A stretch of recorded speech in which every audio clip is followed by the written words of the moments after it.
अस्सलाम वालेकुम स्टूडेंट्स आज का हमारा टॉपिक है functioning of kidney class 10th के हवाले से चैप्टर नंबर 2 है बायोलॉजी का।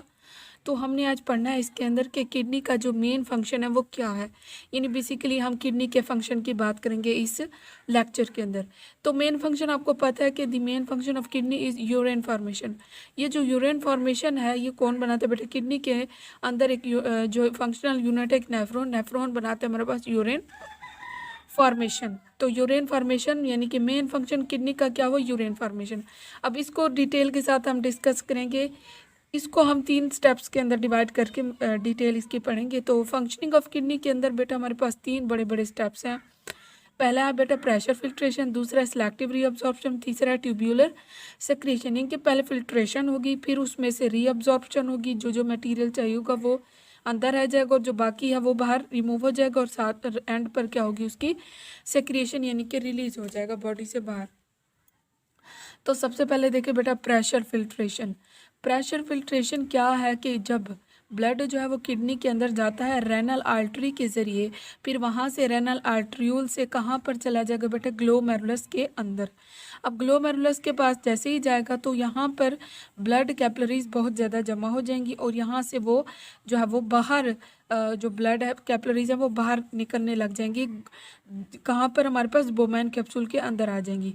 यहाँ पर जो है ये मटेरियल बाहर निकलने लग जाएगा, इसको हम कहेंगे ग्लोमेरुलर फिल्ट्रेट। ग्लोमेरुलर फिल्ट्रेट में क्या आ जाएगा बेटा? वाटर भी बाहर आ जाएगा, यूरिया भी, साल्ट भी, और ये सारे क्या। अब इसमें से हमने क्या करना है? यूरिया को बॉडी से बाहर निकालना है, ठीक है, कि उस जो ग्लोमेरुलर फिल्ट्रेट से जो हमारे पास यूरिया है इसको हमने बाहर निकालना है। अब देखिए ये जो बात यहाँ पर लिखी है कि जब blood इंटर्स into kidney, blood inter होगा किडनी के अंदर किसके जरिए? रेनल आर्टरी के जरिए। फिर ये कहाँ चला जाएगा? रेनल आर्टरीज में, और फिर एंड पर कहाँ पर चला जाएगा बेटा? ग्लोमेरुलस के पास यहाँ पर।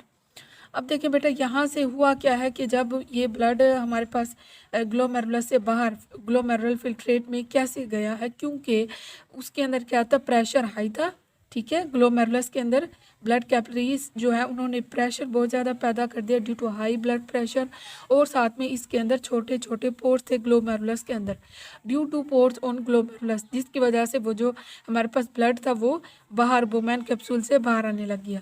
अब देखिए बेटा ग्लोमेरुलर फिल्ट्रेट, वही बात हो गई कि मटेरियल पास इनटू बोमैन कैप्सूल।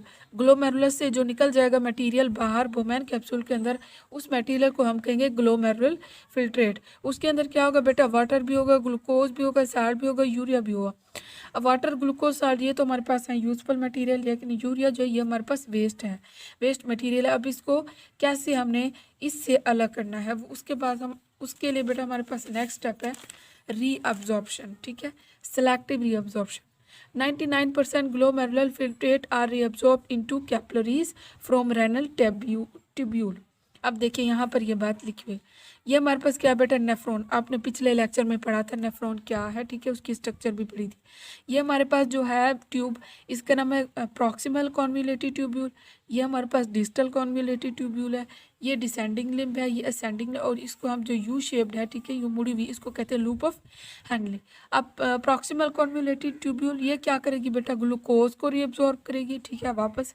उसके बाद डिसेंडिंग लिम्ब में यहाँ से क्या होगा बेटा? पानी रीअब्जॉर्ब होगा। असेंडिंग लिम्ब में साल्ट्स रीअब्जॉर्ब होंगे, और डिस्टल कॉन्वोल्यूटिव ट्यूब्यूल में क्या होगा बेटा? वाटर रीअब्जॉर्ब हो जाएगा। तो यहाँ पर बेसिकली क्या हुआ बेटा? वाटर जो हमारे पास ग्लोमेरुलर फिल्ट्रेट था, ठीक है, वहाँ से जो हमारे पास इंपॉर्टेंट मटेरियल थे, यूजफुल मटेरियल, उनको हमने क्या किया? दोबारा से रीअब्जॉर्ब, दोबारा से वापस ले। अब देखिए जिस प्रोसेस से वाटर रीअब्जॉर्ब होगा उसका नाम होगा बेटा ऑस्मोसिस, ठीक है। जिस प्रोसेस से साल्ट्स रीअब्जॉर्ब होंगे उसका नाम है एक्टिव ट्रांसपोर्ट। जिस प्रोसेस से ग्लूकोज रीअब्जॉर्ब होगा उसका नाम है डिफ्यूजन, ठीक है। ग्लूकोज जिस प्रोसेस से रीअब्जॉर्ब होगा उसका नाम है हमारे पास डिफ्यूजन। साल्ट्स जिससे होंगे उसका नाम है एक्टिव ट्रांसपोर्ट। वाटर जिस प्रोसेस से रीअब्जॉर्ब होगा उसका नाम है ऑस्मोसिस। अब यहाँ पर ये सारी चीज़ें तो रीअब्जॉर्ब होगी। अब बचा क्या बेटा? पीछे यूरिया रह गया। अब यूरिया को किस तरह से निकालना है? तो उसके लिए हमारे पास नेक्स्ट प्रोसेस है बेटा, नेक्स्ट हमारे पास पार्ट है, स्टेप है सेक्रिएशन। यहाँ पर क्या होगी बेटा? सेक्रिएशन होगी किसकी? यूरिया की। इसके अलावा और भी मटेरियल जो है, वेस्ट मटेरियल, वो भी बाहर जो है यहाँ से किडनी से रिमूव हो। Creatinine and urea are secreted from blood into renal tubule, ये दो चीज़ें जो है ये दोबारा क्रिएट हो जाएंगी, ब्लड से बाहर निकल जाएंगी रेनल ट्यूब्यूल के ज़रिए। इसका बेसिक क्या है कि बेटा अगर ये क्या करता है, जब यूरिया और क्रिएटिनाइन ब्लड से बाहर निकल जाते हैं, ब्लड की जो पीएच है वो क्या हो जाती है, नॉर्मल मेंटेन हो जाती है, यानी कि 7.535 से लेकर 7.45। अगर ये कम या ज़्यादा होगी तो फिर क्या होगी बेटा, बीमारी वगैरह किडनी की, इसी तरह बॉडी के अंदर डिजीज़ वगैरह हो सकती हैं। उसके बाद बेटा यूरिन, ठीक है, ये यूरिया कैरेटिनाइन और यूरिया तो यूरिन जो है बेटा क्या है कि filtrate present in renal tubule there का यूरिन, ठीक है। यूरिन क्या होगा बेटा, ये वो जो वेस्ट होगा उसमें सबसे ज़्यादा जो मटेरियल होगा वो होगा यूरिन का, ठीक है। यूरिन जो है वो सबसे ज़्यादा सिक्रिएट होता है हमारी बॉडी से।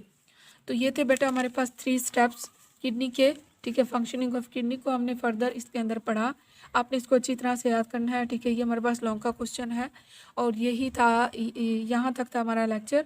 इसके बाद आपको नेक्स्ट लेक्चर भी यहाँ इधर से मिलते रहेंगे। इसी के साथ मुझे दीजिए इजाज़त, अल्लाह हाफिज़।